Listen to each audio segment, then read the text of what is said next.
I'm back. OK, alors on revient à la page 69. Donc, une fois qu'on a inscrit toutes les transactions du journal, qu'on a reporté plutôt toutes les transactions des écritures de journaux du journal général de la page 69, normalement, le compte du grand livre encaisse, toujours le compte 1006. Vous devriez avoir des soldes, et ça, c'est un document que vous ai. Ouais, c'est ça. Dans le quatrième document sur les A, vous avez les vrais soldes. Alors, j'avais écrit comme quoi que vous deviez avoir les vrais soldes si on veut poursuivre.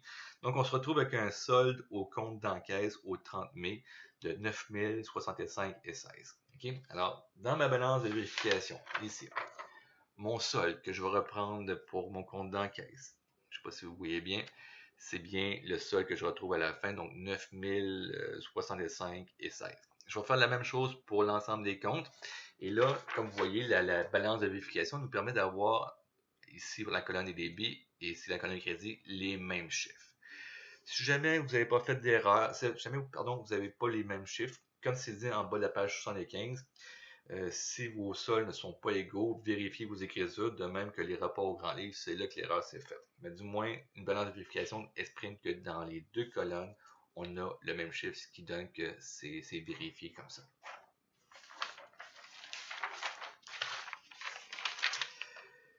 Alors, une fois que j'ai terminé cette étape-là, je peux passer à la dernière.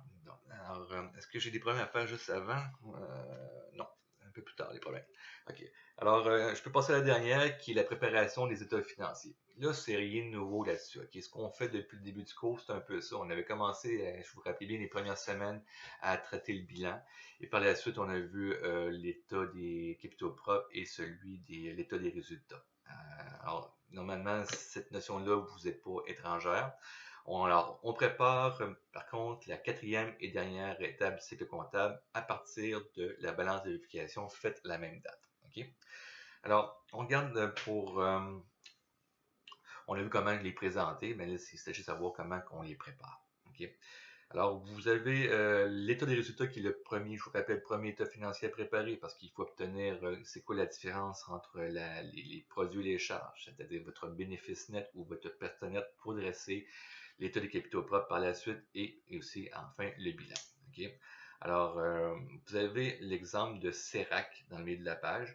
Lui, c'est un état des résultats pour le mois de mai, donc des revenus, des produits plutôt de loyer gagné pour 1550. Et ça, c'est à partir de la balance de vérification qu'on vous avez faite à la page 75. Donc, reprenez cette page-là. Je vais essayer de la chercher. Voilà.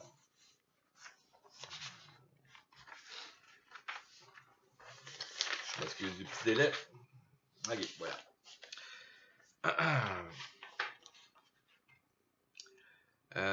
Donc, à partir de l'exercice que vous venez de faire, voilà, OK. Alors, on a, si vous regardez bien, comme je disais tantôt, ça se divise en trois. La dernière partie étant le 1500. Si vous regardez à la page 76, on retrouve au crédit 1500, c'est ce qu'on a fait pour l'état des résultats, 1550 $, pardon. Et par la suite, toutes les petites dépenses, les trois dépenses, le 500, le 141,9 et le 756,26. Donc, ces trois petites charges-là. Donc, 1 ici moins les trois autres. Votre état des résultats à la page 76 vous donne un bénéfice net de 152,65 $. Ce qui nous permet de passer au deuxième état financier qui est l'état des capitaux propres. Donc, une fois que vous avez obtenu le bénéfice ou la perte c'est selon, parce qu'évidemment, on aurait pu avoir une perte. À ce moment-là, on est capable de préparer l'état des capitaux propres. Alors, vous vous rappelez qu'on mettait, là, on reprend la ligne, le compte 3000 ici, de 50 000 piastres ici, 3000. Donc, le capital de Patrick Boulay. Alors, c'est ce qu'on met, c'est son capital au début. Donc, 50 000 $ pour Patrick Boulay Capital, plus les bénéfices nets que vous avez trouvés juste en haut à l'état des résultats, 152,65, moins le retrait, parce que si on regarde bien, toujours dans celui au 31 mai, pardon, ici on voit que Patrick Boulay a fait un retrait de 750 $. Donc, toujours la même façon. 50 000 $ plus les bénéfices nets de 152,65 moins le retrait. Ici, il n'y a pas eu d'apport. S'il y avait eu des apports, évidemment, il y avait un compte. Donc, on a un chiffre négatif de 597,35.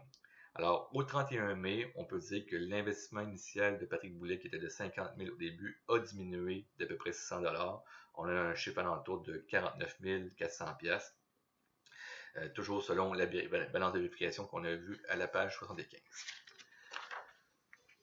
Le bilan, c'est la dernière étape, donc le troisième et dernier état financier. Donc, petite notion théorique avant de le produire. Fait que vous vous rappelez qu'on a vu ça en premier. C'est une fois qu'on a fait l'état des résultats, les capitaux propres sont faits. Donc, on a toutes les informations pour préparer le bilan. Okay? Alors, on se rappelle que, petite notion, là, à la page 21 qu'on a vu, donc le bilan représente d'une certaine façon la photo d'une entreprise à une date donnée. Dans ce cas-ci, on essaie de le faire au 31 mai. Alors là, à partir de maintenant, ce qui est important de faire, c'est de diviser ce qui est à court et à long terme. Okay? Alors, vous avez sur Léa, j'ai libéré à partir d'aujourd'hui des documents de travail pour vous. Encore une fois, si vous êtes des irréductibles gaulois et que vous préférez travailler en version papier, au lieu de le faire manuscrit, et Jessiane, je parle plus à toi, tu imprimes ces documents-là, les autres aussi, là, mais vous imprimez ces documents-là et vous travaillez dessus. Vous pouvez les inscrire de façon manuelle, mais ceux qui veulent s'habituer déjà à Excel pour la prochaine session, parce qu'éventuellement vous allez l'apprendre, peut-être pratiquer les faire à même l'ordinateur, ça c'est quand même pas si mauvais. Donc vous avez deux documents qui vont servir à ça. Vous avez un document Excel qui est JG, GL, balance, bilan, ER, ECP et conciliation. Donc, c'est tous les petits onglets qui sont en bas. Quand vous les imprimez, vous choisissez l'onglet. À ce moment-là, la page vous apparaît, vous imprimez cette page-là. Okay? Sinon, ben, travailler dessus, c'est encore mieux. Fait que je reviens à ma page 77. Donc, le bilan, c'est important que maintenant, on puisse diviser ce qui est court et ce qui est long terme. Alors, au niveau de l'actif, se divise en deux parties. Vous avez du court terme, donc c'est tout ce qui finalement peut être converti en argent en moins d'un an. Okay? Donc c'est 12 mois et moins. Alors c'est pour ça qu'on va retrouver au début les comptes d'encaisse qui vont être suivis par la suite des comptes clients. Parce que les comptes clients, normalement, vous devez recevoir, les clients devraient vous payer selon vos conditions, soit immédiatement sur présentation de la facture, soit sur un délai que vous allez accorder. Normalement, ce qu'on voit souvent, c'est du 30 jours. Et par la suite, vous avez les autres charges qui suivent, les autres produits qui se suivent, mais tout simplement, excusez-moi, les autres actifs qui suivent, mais tout simplement dans l'ordre du plus liquide au moins liquide. Liquidité s'appelle qu'une compte d'encaisse, c'est de l'argent à la banque. Les comptes clients, c'est de l'argent à recevoir à court terme, à très très court terme, à l'intérieur d'un mois. Et par la suite, ben, peut-être que vous avez des prêts que vous avez fait, des choses comme ça peut rentrer là-dessus. L'autre division qu'on a pour les actifs, c'est l'actif à long terme. L'actif à long terme, c'est les immobilisations. Okay? Donc, c'est tous les actifs qui demandent plus d'un an à être changés en argent. Okay? Puis là, il faut faire attention parce que normalement, une entreprise, bon, je ne suis pas une entreprise au niveau de la mode, vous faites certains achats d'actifs, puis mettons que vous achetez un véhicule, okay? Une voiture pour vos déplacements par votre compagnie. Alors, c'est sûr que si vous commencez vous ne vendez pas des voitures, hein, vous vendez des services probablement. Donc, c'est pour ça que il va falloir qu'on tenez compte de cette information-là dans votre immobilisation. Alors, immobilisation, vous allez avoir du matériel roulant, de l'équipement, de l'ameublement, des bâtiments, du terrain, donc toutes les acquisitions que vous allez faire pour votre entreprise. Le passif, bien, le passif se divise en deux parties. Okay? Il y a comme l'actif, donc court et long terme. Donc, au niveau du court terme, c'est toutes les affaires, tous les comptes de passifs qui peuvent être remboursés en moins d'un an. Souvent, on raconte au début un emprunt et après ça, que vous devez peut-être rembourser à chaque semaine. Et sinon, ben, les comptes fournisseurs, que normalement, encore une fois, vos fournisseurs pour vous permettre de payer vos comptes dans un certain délai, comme on voit la plupart du temps, encore une fois, 30 jours.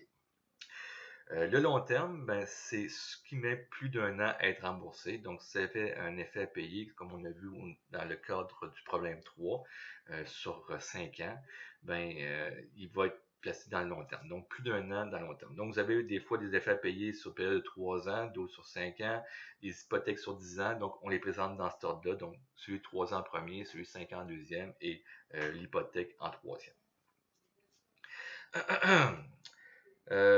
On termine par la préparation du bilan en présentant justement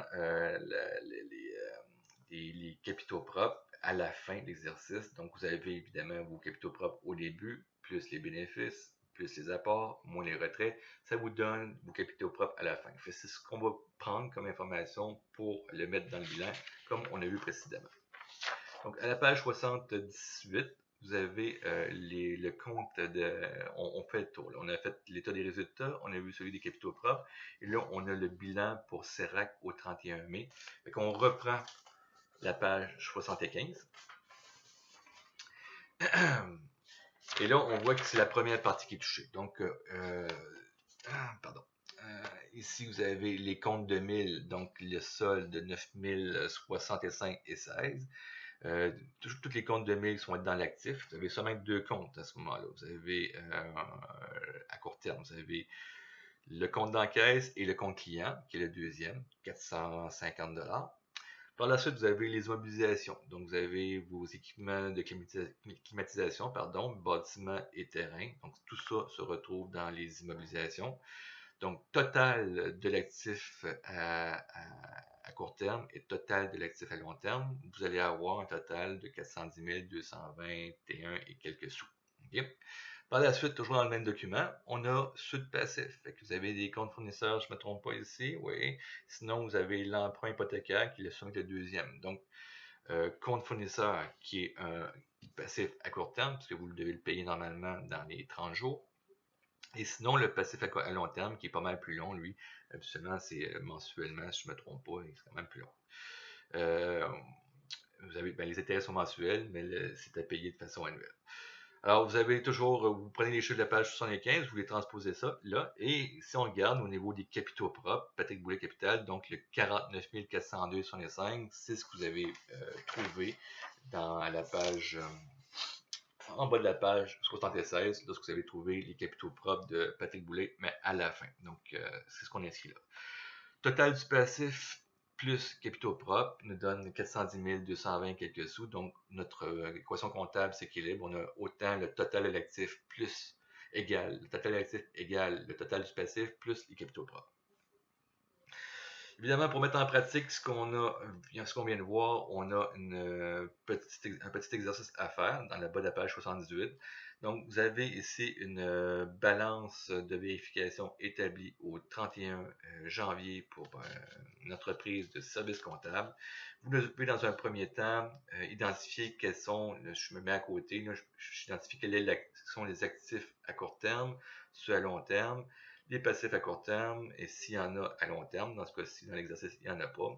Évidemment, quels sont les comptes de capitaux propres? On se rappelle que c'est dans les 3000. Quels sont les comptes de produits? C'est dans les 4000. Et quelles sont les charges? Bien, c'est dans les 5000 et plus.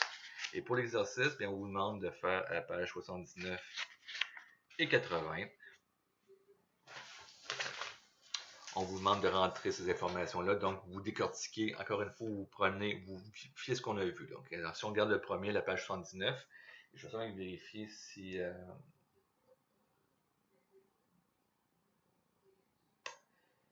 Donc, les informations ne sont pas sur les A. Je vous les mettrai. Là.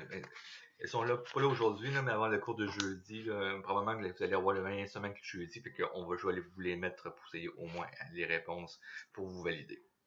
Bon. Cela étant dit, je vais seulement vérifier où est-ce qu'on a rendu dans le temps court pour aujourd'hui.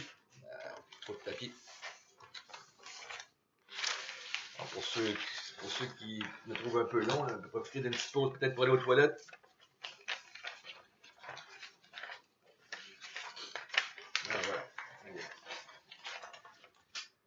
Alors, courage, on n'est pas ce qui est fini. Donc, c'était une fois que vous avez complété la page 79 et 80. Vous allez pratiquer cette petite notion-là avec les problèmes 10 et 12. Donc, c'est la préparation des états financiers à l'aide d'une balance de vérification. Fait que si on regarde déjà le problème 10, et là, je vais faire une petite pause et je vous reviens à l'instant.